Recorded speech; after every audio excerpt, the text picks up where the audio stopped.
What's up, guys? So you're getting into crappie fishing, and just like all the rest of us did at one time, we went and got every color jig, every type of hook, every weight, every rod, because we wanted to make sure we had the right thing when we decided to start fishing. And I wish I know now, or knew then what I know now, and I could have saved myself a lot of time, a lot of money, and a lot of heartache, really, because I've spent thousands of dollars that I didn't have to spend over the last several years on jig colors and weights and things like that. So we're here at Academy, and what I wanted to do, I wanted to put together a tackle box where the years that I've been fishing, if I didn't have any tackle, that I could go and pick up tackle today and get out there and start catching fish without having to waste a whole lot of money. So very first thing we want to do, we want to decide what kind of rod that we're gonna take. And anytime that you pick out a rod, you really want to decide what exactly am I doing. Am I vertical jigging right over a brush pile? Am I casting to them? And so here's my suggestion and what I would do, depending on how much money you have and how much you're willing to spend. Of course, that's always the big question. So I would want a 6-foot rod, something just like this B&M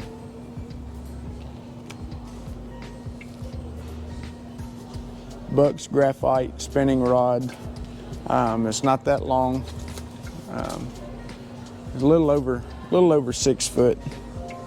I do like a spinning rod, and these rods go excellent for casting out there and really getting on out there.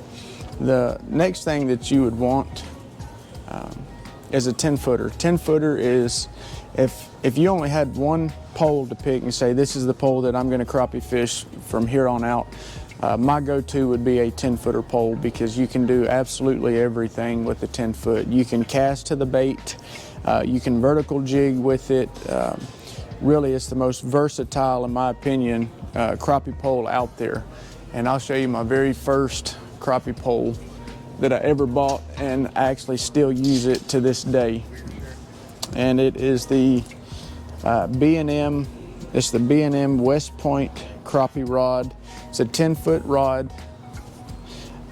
This one actually comes with a little jigging. I always tore those off. I didn't ever really use those a whole lot. But that 10-footer and the very next one, and if you're watching this video, it's very possible you might be new to crappie fishing. So I would say a 14-foot pole, and most of the time that is for sniping.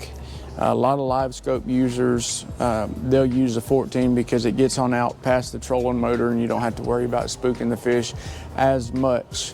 So 14-footer is always good, but that would be the 3 go-to rods that I would put in my boat or take down to do some crappie fishing.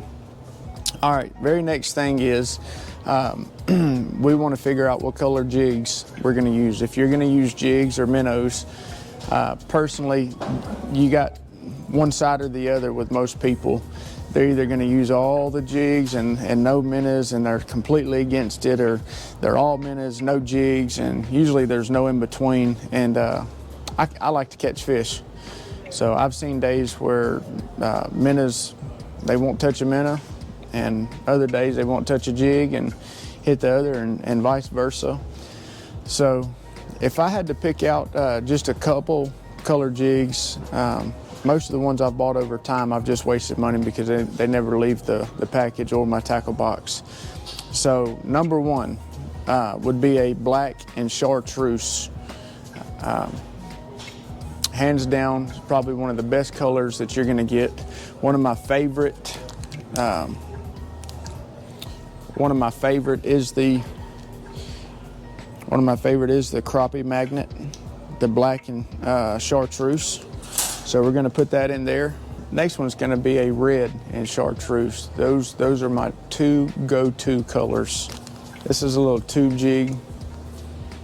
If you can find them, the crappie magnets in the red and chartreuse, those are preferred, but these work just as well. Big bite baits,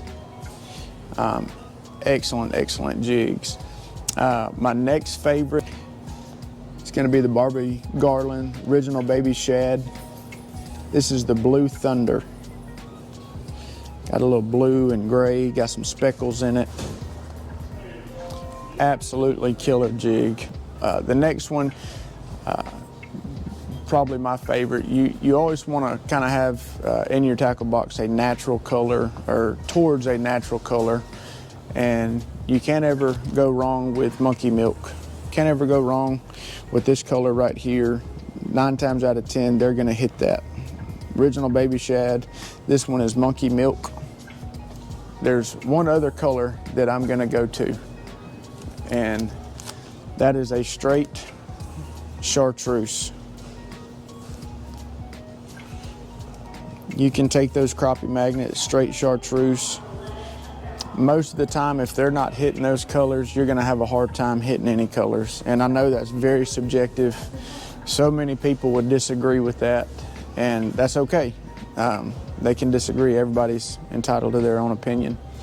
But I can pick up those 4 colors. If the crappie are biting, I can go in there and I can catch some crappie. All right, very next thing, hooks. So we're gonna go right here. We're gonna go orange, and we're gonna go black. So this is a 1/8 ounce jig head. Black and orange is my go-to. Most of the time on a fishing trip, I'm gonna pick up those colors. And you ask, why would I use a 1/8 ounce? Several reasons, because if I'm casting to them and I could see one out there in open water for whatever reason, that bait is gonna get down pretty quick. And usually if I do a double rig, if I put both those jigs on it, it sinks pretty quick, but not too quick where I can't glide it across the crappie. So very next hook that I really like, and the reason I go this route is when we say short bites or short strike or just nibbling at it, and I'm sure anybody that's ever crappie fished, you'll have those fish just come up and nibble on it, and you feel like you're just trying to set the hook nonstop. Whenever that happens, I'm gonna do a couple things. I'm gonna lighten the weight of my hook. And the reason being, when those short strikes, that fish actually sucks in the hook. And when the weight is really heavy, what ends up happening is the little bit that they suck that hook in is barely going in their mouth. So what I want to do, I want to make that bait as light as I can get, because if they use that same amount of force sucking in, a lighter hook is going to go further down in their mouth, and I'm going to get a hook set most of the time. So what I'll normally go, I'll go to a 1/16 ounce, and I'll do the same thing. I'll go 1/16, I'll do that, and then I'll get black. So that's my go-to hooks. So I've got jigs, I've got hooks.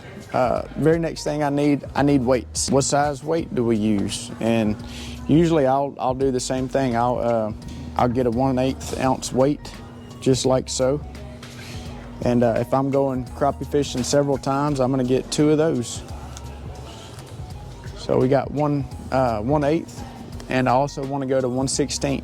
And I'm gonna show you exactly how I rig these up. So let's find, all right. These are $1.49 a piece, but those work really well. I'm gonna get 2 of those. And while we're on this aisle, they didn't have the crappie hooks that I normally use on the other aisle. So I'm gonna show you, if I'm hooking up a bobber or something like that, depending on how I'm using it. I use the Eagle Claw, size 1, and I've caught a lot of crappie with those. Excellent hooks.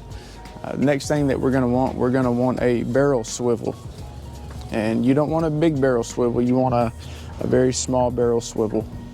So usually, what I'll go and get, I'll get a size 10 barrel swivel. Size 10.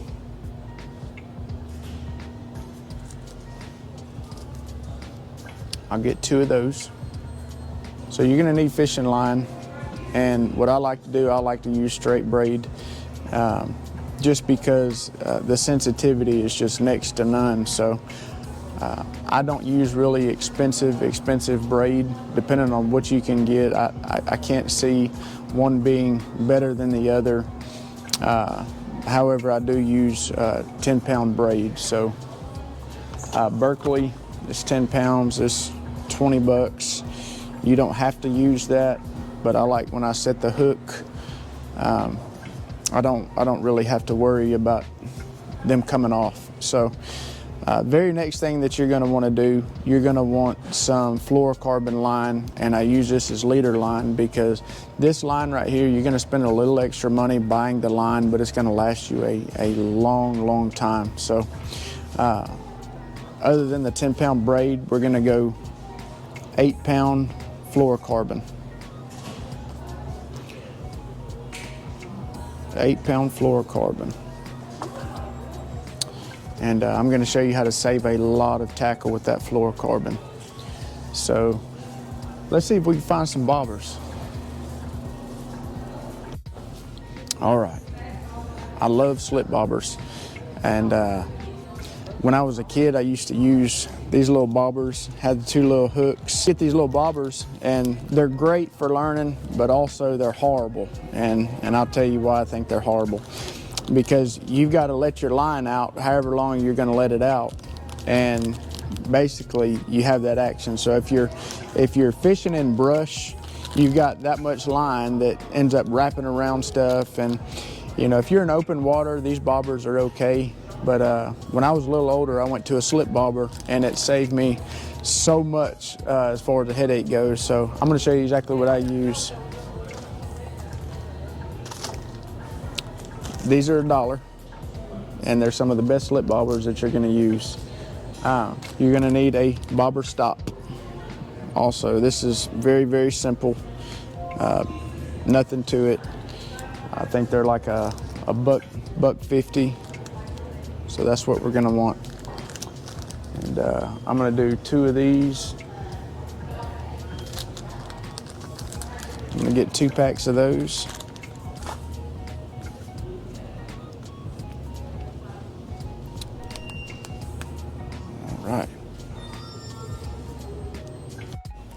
All right, guys, last but not least, you're gonna need a little something to put all your tackle in, and you don't have to spend no great deal of money on all this stuff.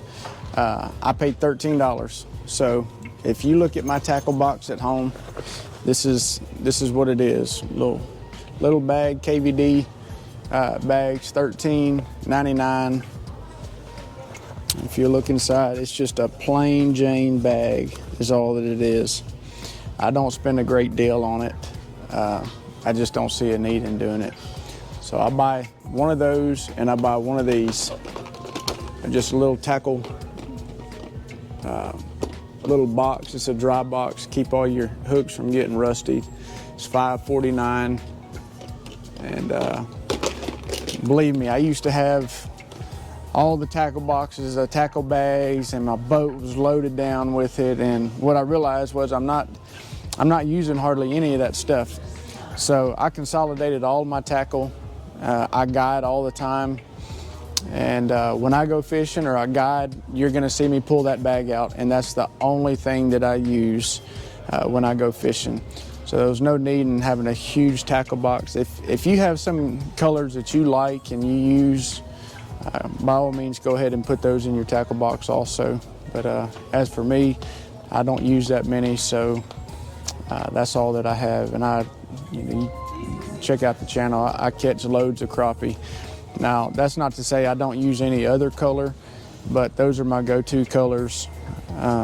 If I use other colors, it's just because I'm trying to just see if they're hitting, or I got them on sale, or something like that. It's not that they're my favorite colors. Really, when crappie are biting, most of the time, in my opinion, they're not just super picky about what color you're using. So I'll try 3 or 4 colors. From what I've seen, you can have 100 different colors, and if you sit there and go through every one of those colors to see what they're trying, you're wasting a lot of time fishing. So if it was me, I'd try to have that bait in front of that fish as long as I can. And sometimes they're just not going to bite. I went fishing yesterday. I was in a brush pile. Check this brush pile out.